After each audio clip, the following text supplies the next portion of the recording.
একই অফিসে চাকরি করে অবনীশ, শিউলি আর অরিত্র। তিনজনেই বেশ বন্ধু। তবে অবনীশ আর শিউলির বন্ধুত্ব খানিক বেশি। এই বেশিতে কেমন যেন একটা প্রেমের সুবাস মেলে।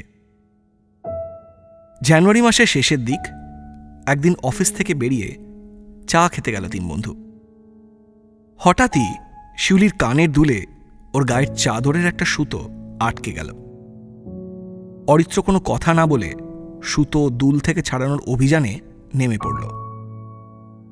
শিউলির কানে বেশ ব্যথা লাগছে, কিন্তু কিছু বলল না। অন্যদিকে অবনীশের বুকের কাছটা চিনচিন করে উঠল। মুখে কিছু বলল না ঠিকই, তবে কপালে ভুরুতে ভাঁজ দেখে ওর মনের অস্বস্তিটা ভালোই বোঝা গেল। অরিত্র সুতো ছাড়াতে পারল না। ওর চেষ্টা শেষ হলে অবনীশ বলল, কান ধরে টানাটানি না করে চাদরটার দুলটা খোল না। শিউলি তাই করল।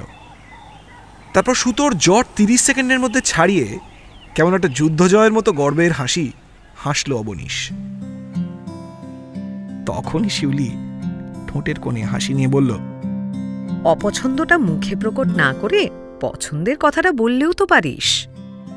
অবনীশ বলল, সবই যখন বুঝিস বলার দরকার কি আছে সত্যি? অরিত্র পুরো ব্যাপারটা দেখে ফ্যাল ফ্যাল করে তাকিয়ে থাকলো।